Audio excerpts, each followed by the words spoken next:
والسلام على سيد المرسلين وعلى آله وأصحابه أجمعين أما بعد فأعوذ بالله من الشيطان الرجيم بسم الله الرحمن الرحيم قل إن كنتم تحبون الله فاتبعوني يحببكم الله آمنت بالله صدق الله العظيم وبلغنا رسوله النبي الأمين الرحيم المبين المعين الكريم ونحن على ذلك لمن الشاهدين والشاكرين والحمد لله رب العالمين.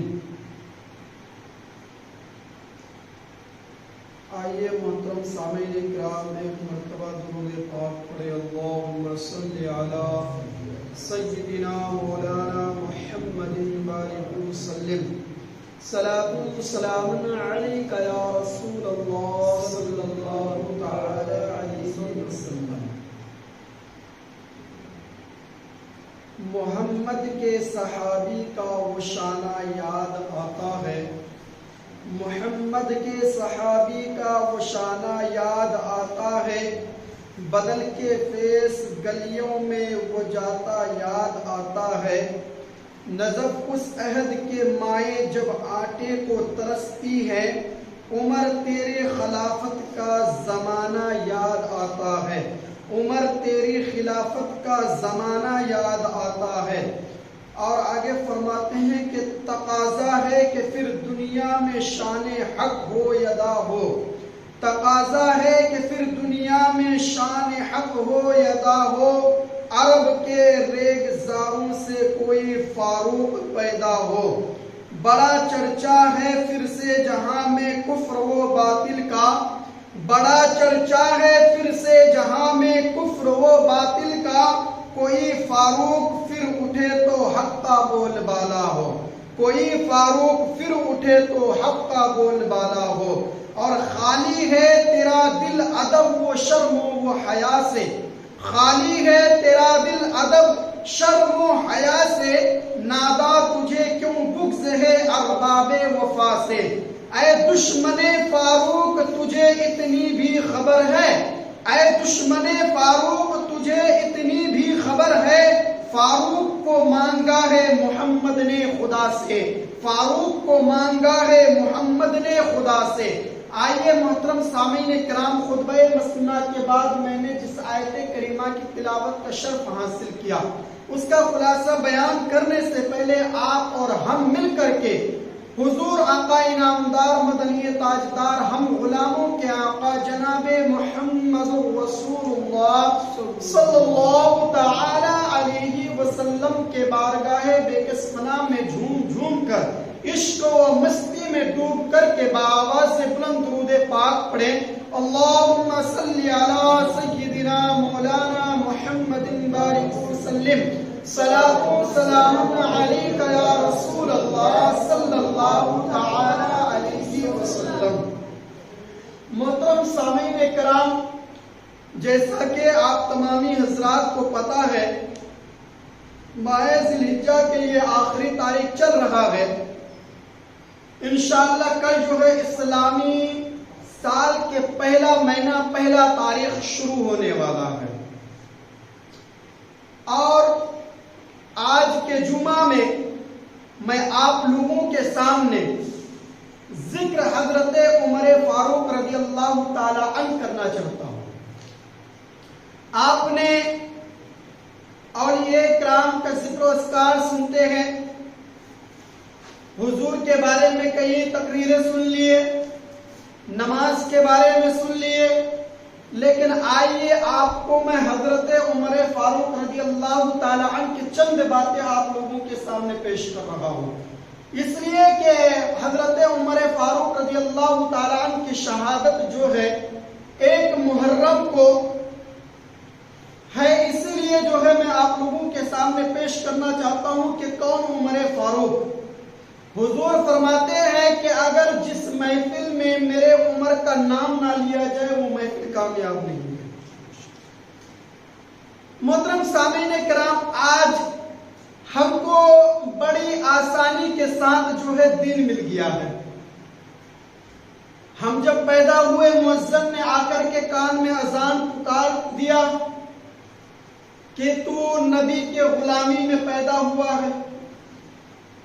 گونگے لفظ میں جب ہم کلمہ طیب لا الہ الا اللہ محمد رسول اللہ پڑھ رہے تھے تو گھر والے ہمیں دیکھ کر کے خوش ہو جایا کرتے تھے کہ توتلے لفظوں میں جو ہے کتنے اچھی طریقے سے محمد کا کلمہ پڑھ رہا ہے. جب بچہ مدرسے میں جا کر کے بسم اللہ الرحمن الرحیم شروع کرتا ہے تو گاؤں والے ان کو عزت و شہرت سے نوازتے ہیں، ان کی عزتیں بڑھ جاتی ہے. ماہ رمضان المبارک کے مہینے کا روزہ ہم رکھتے ہیں تو لوگ ہمارے ادب کرنے لگتے ہیں. جب ہم حج کے لیے جاتے ہیں کعبہ شریف کو تو جب ہم حج کے لیے نکلتے ہیں تو لوگ ہمیں پھولوں کے ہار پہناتے ہیں. جب ہم لوٹتے ہیں تو لوگ جو ہے مصافحہ کرتے ہیں، گلے لگاتے ہیں، ویلکم سواگتم کر رہا ہے. آج ہمارے اسلام میں ہم بڑے آسانی کے ساتھ زندگی گزار رہے ہیں. محترم سامعین کرام، کبھی اس زمانے کے مسلمان کو یاد کر لیا کریں جب حضور علیہ الصلوۃ والسلام کے ساتھ چلتے پھرتے تھے، ان کے کلمہ پڑھتے تھے تو لوگ ان کو جو ہے اپنے گاؤں سے باہر کر دیا کرتے تھے، ان کو بڑی بڑی اذیت میں ڈال دیتے تھے، ان کو پریشانی میں مبتلا کر دیتے تھے. محترم سامعین کرام، اب دیکھیے حضرت عمر فاروق رضی اللہ تعالی عنہ سے کچھ دن پہلے میرے آقا علیہ الصلوۃ والسلام کے کلمہ پڑھنے والے 38 مسلمان تھے. 38 مسلمان تھے ماتر. سب سے پہلے حضور کی بیوی ام المومنین حضرت خدیجۃ الکبریٰ رضی اللہ تعالی عنہ حضور کے کلمہ پڑھ کر کے مسربہ اسلام ہو گئے. پھر حضور کے چہیتے دوست حضرت ابو بکر صدیق رضی اللہ تعالی عنہ، حضرت سمیہ رضی اللہ تعالی عنہ، اسی طریقے سے دن بدن آتے آتے 38 آدمی حضور کے کلمہ پڑھ کر کے مسلمان ہو گئے، حضور کے غلامی میں پیش ہو گئے. اب ایک مرتبہ میرے آقا علیہ الصلوۃ والسلام راستے سے جا رہے تھے.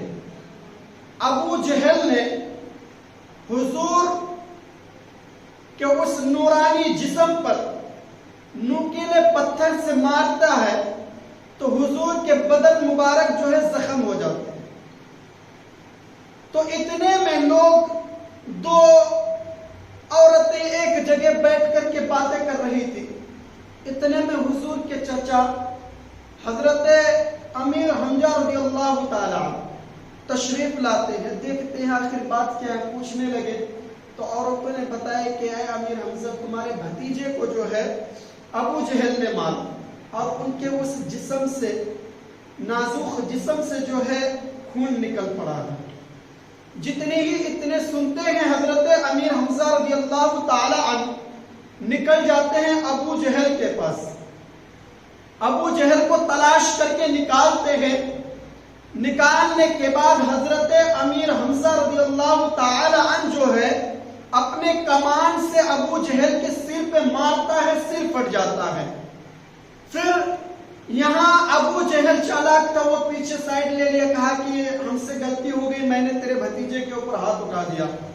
حضرت امیر حمزہ رضی اللہ تعالیٰ عنہ کہا، اے ابو جہل، کیا تم میرے بھتیجے کو لاوارث سمجھا ہے؟ کیا تم میرے بھتیجے کو لاوارث سمجھا ہے؟ پھر ابو جہل جو ہے وہ کہتے ہیں مجھ سے غلطی ہو گئی، معاف کر دو. ابو جہل نے سوچا کہ اس سے آگے اگر بات بڑھی تو پھر بنی ہاشم کے آدمی آ کر کے پھر اس میں جو ہے لڑائی بڑھ جائے گا.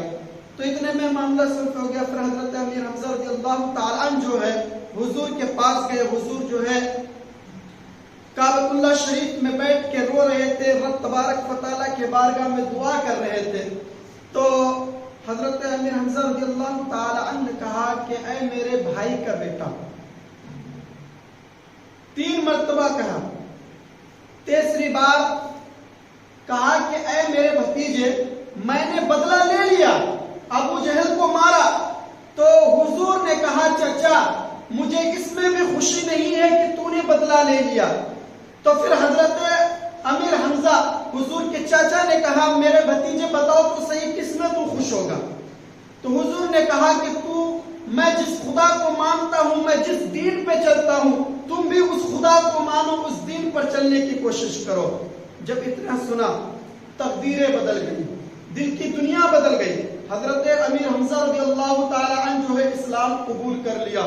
اب حضور دعا کرتے ہیں کہ اے میرے مولا تو نے تو ایک شیر دے دیا, اب اور ایک شیر دے دے, چاہے ابو جہل کو دے دے چاہے تو عمر فاروق کو دے دے. دعا کیا. اتنے میں حضرت عمر فاروق رضی اللہ تعالی عنہ, یہ بات پورے شہر میں پھیل گیا کہ امیر حمزہ نے بھی جو ہے اسلام قبول کر لیا. تو یہ بات حضرت فاروق اعظم رضی اللہ تعالیٰ کے پاس پہنچی تو کہا کہ اسی طریقے سے آج امیر حمزہ نے اسلام قبول کیا ہے, کل کوئی کرے گا, کل کوئی کرے گا, کل کوئی کرے گا, اسی طریقے سے پھر جو ہے دین پھیل جائے گا. پھر ہمارے جو دادا پر دادا کا جو دین تھا وہ دین مٹ جائے گا. تو پھر غصے میں کیا کیا کہ اب اس دین کو ختم کرنے کے لیے جو ہے دین کا جو امین ہے اس کو ختم کیا جائے. حضرت عمر فاروق رضی اللہ تعالی عنہ یہ ارادہ لے کر کے اپنے گھر سے نکلتے ہیں حضور کو قتل کے لیے. جب نکلتے ہیں تو ایک صحابی تھے حضرت نعیم, عبداللہ بن نعیم رضی اللہ تعالی عنہ, وہ تو ایمان قبول کر لیے تھے لیکن وہ ظاہر نہیں کیے تھے کہ میں ایمان لے کے آیا ہوں, بہت ظلم ستم ہو رہا تھا. تو پھر کہا کہ تم کہاں جا رہے ہو؟ کہا کہ میں محمد کو قتل کرنے کے لیے جا رہا ہوں. تو حضرت نعیم بن عبداللہ نے کہا کہ جا پہلے اپنے بہن کی خبر لے لے.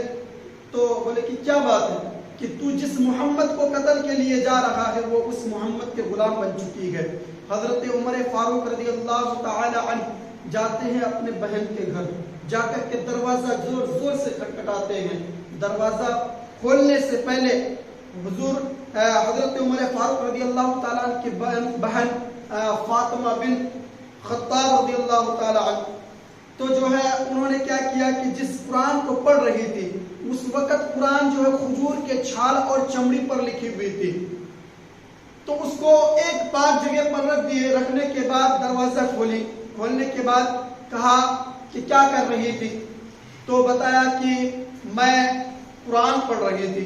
پھر اتنے میں جو ہے بہت غصہ آیا حضرت عمر فاروق رضی اللہ تعالیٰ عنہ کو, اپنی بہن کو پیٹنے لگی, بہت مارے, یہاں تک کہ سر پھٹ گیا. اس کے بعد اس کی بہن نے کہی کہ اے عمر تو بھی خطاب کا بیٹا ہے, میں بھی خطاب کی بیٹی ہوں, لیکن میں جس محمد کے کلمہ پڑھ لی ہے اب اس محمد کو چھوڑ نہیں سکتی ہوں, چاہے تو مجھے کچھ بھی کر دے.